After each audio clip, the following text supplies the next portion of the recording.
Students अब देखते हैं हम प्रश्न क्रमांक 13। तो देखिए क्वेश्चन नंबर 13 क्या दिया हुआ है हमें। एक विद्यालय के दो कमरों ए और बी में कुछ विद्यार्थी बैठे हैं। तो दो रूम है एक स्कूल में ए और बी, जिसमें कुछ स्टूडेंट्स बैठे हुए हैं। जब ए से 10 विद्यार्थी बी में भेज दिए जाते हैं तो दोनों कमरों में विद्यार्थियों की संख्या समान हो जाती है। तो देखो इस क्वेश्चन को हम समझते हैं। सबसे पहले तो जो रूम ए है, ठीक है, कमरा ए में, उसमें विद्यार्थी की संख्या को x ले लेते हैं और जो रूम बी है उसमें विद्यार्थियों की संख्या y ले लेते हैं, क्योंकि हमें वही ज्ञात करने विद्यार्थियों की संख्या कितनी होगी करके। ठीक है, तो माना कमरा ए में यानी कि रूम ए में विद्यार्थी x है, ठीक है, सपोज x है, और कमरा बी में विद्यार्थी की संख्या y है। ठीक है ना, ये हम सपोज करके चल रहे हैं। अब प्रश्न के अनुसार से पहला केस क्या है कि अगर देखो क्या बोला गया कि अगर a से 10 विद्यार्थी b में भेज दिए जाते हैं तब दोनों का जो विद्यार्थियों की संख्या वो बराबर हो जाती है। ठीक है ना, तो देखो रूम a में कितना x विद्यार्थी थे, तो x विद्यार्थी बराबर और रूम b में y विद्यार्थी। अब क्वेश्चन के हिसाब से ये बोला गया है कि रूम ए से 10 विद्यार्थी को निकालकर रूम बी में भेज दिए जाते हैं। इसका मतलब रूम ए में x विद्यार्थी थे, उसमें से 10 स्टूडेंट निकाल दिए यानी कि -10 हो जाएगा।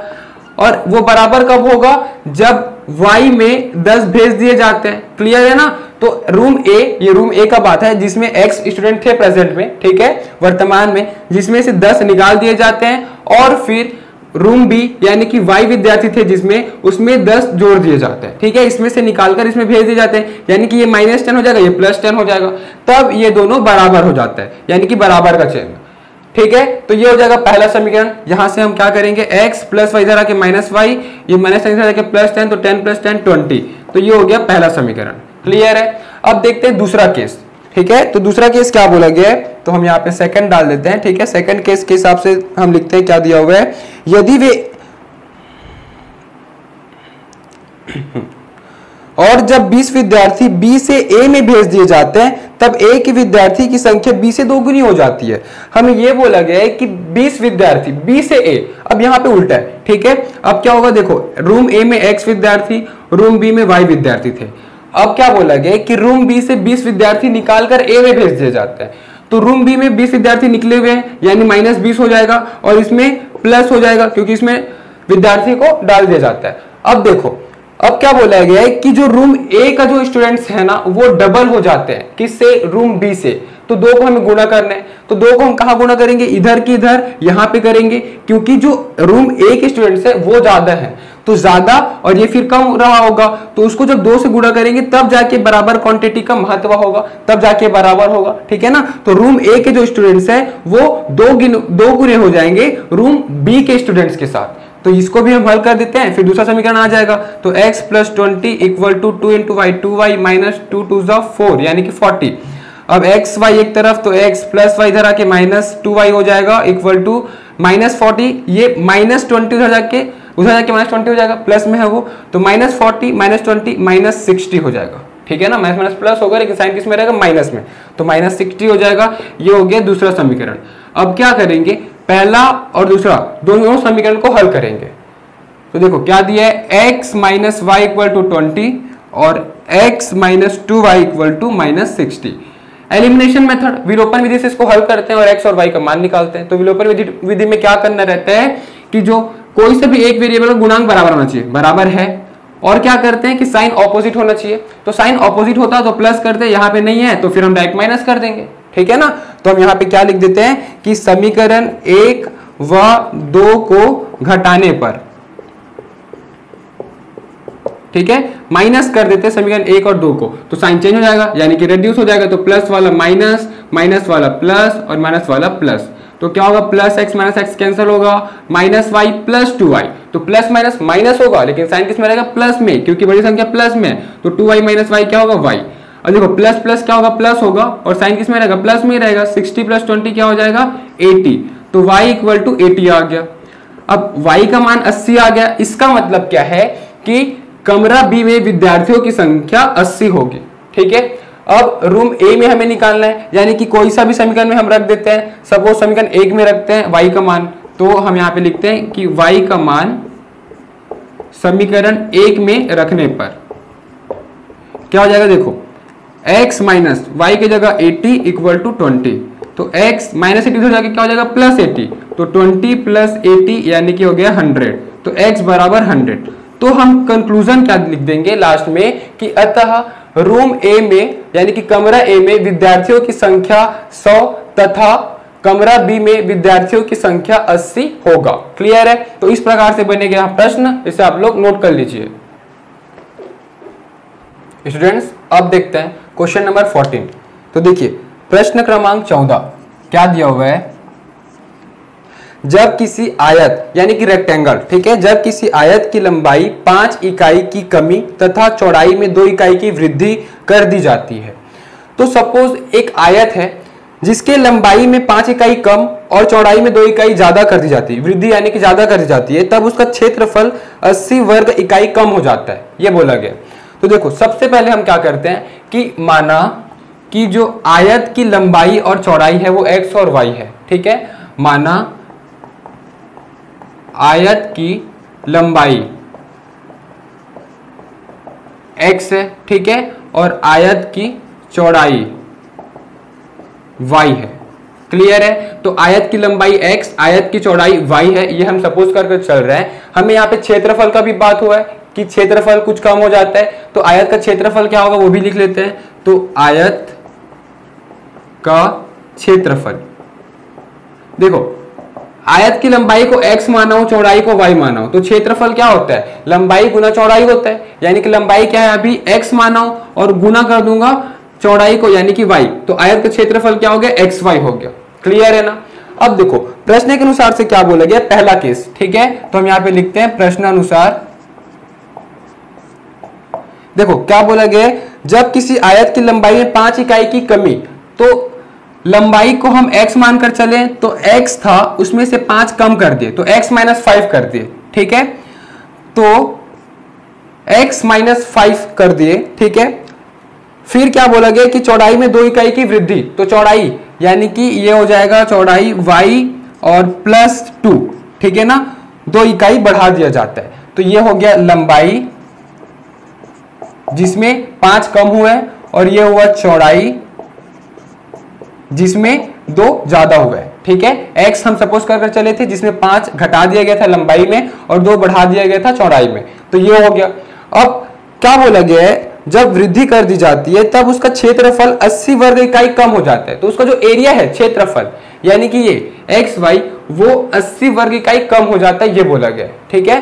तो इस केस में जो क्षेत्रफल है वो कितना 80 वर्ग इकाई कम हो जाता है, ये बोला गया। तो सो प्रश्न के अनुसार से हम क्या लिख सकते हैं, तो देखो क्या लिखेंगे, सबसे पहले हम ये लिखेंगे कि आयत का क्षेत्रफल,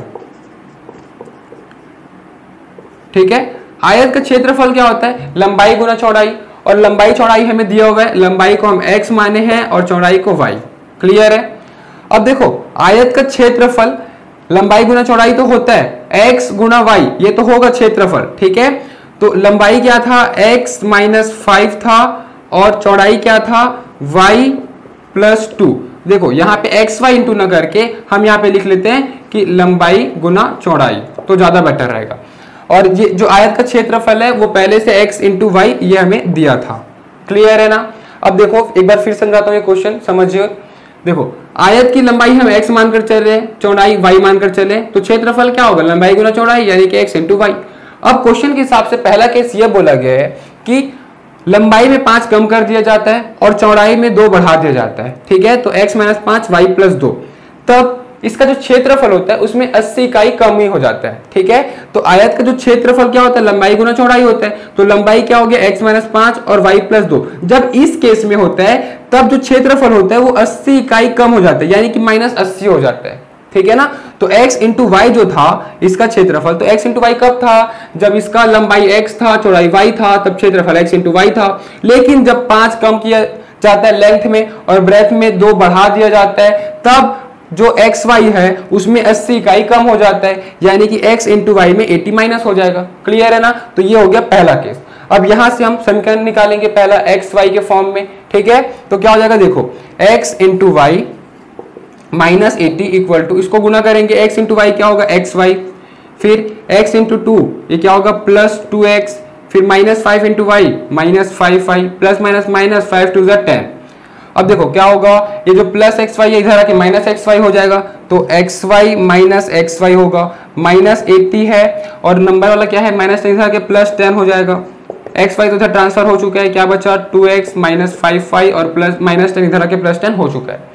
अब देखो plus X Y minus X Y cancel हो गया, माइनस 80 प्लस 10 क्या होगा, प्लस माइनस माइनस होगा लेकिन साइन माइनस में रहेगा, तो क्या होगा minus 70 equal to 2x minus 5y, जिसको हम लिख सकते हैं 2x minus 5y equal to minus 70।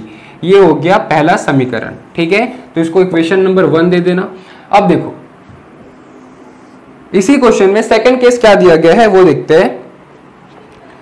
जब उसकी लंबाई 10 इकाई में वृद्धि, तो ये हो गया सेकंड केस, जब इसकी लंबाई में 10 इकाई की वृद्धि, यानी कि लंबाई x था उसमें अगर 10 बढ़ा दिया जाए और चौड़ाई y था उसमें क्या बोला गया है, और चौड़ाई में 5 इकाई की कमी कर दी जाए, तो y में 5 घटा दिया जाए, तब क्या बोला गया है, तो आयत का क्षेत्रफल 50 वर्ग इकाई बढ़ जाता है। तब यहाँ पे जो क्षेत्रफल है वो 50 वर्ग इकाई बढ़ जाता है, ठीक है। तो आयत की लंबाई और चौड़ाई यानी कि x और y का मान ज्ञात करना है, ठीक है।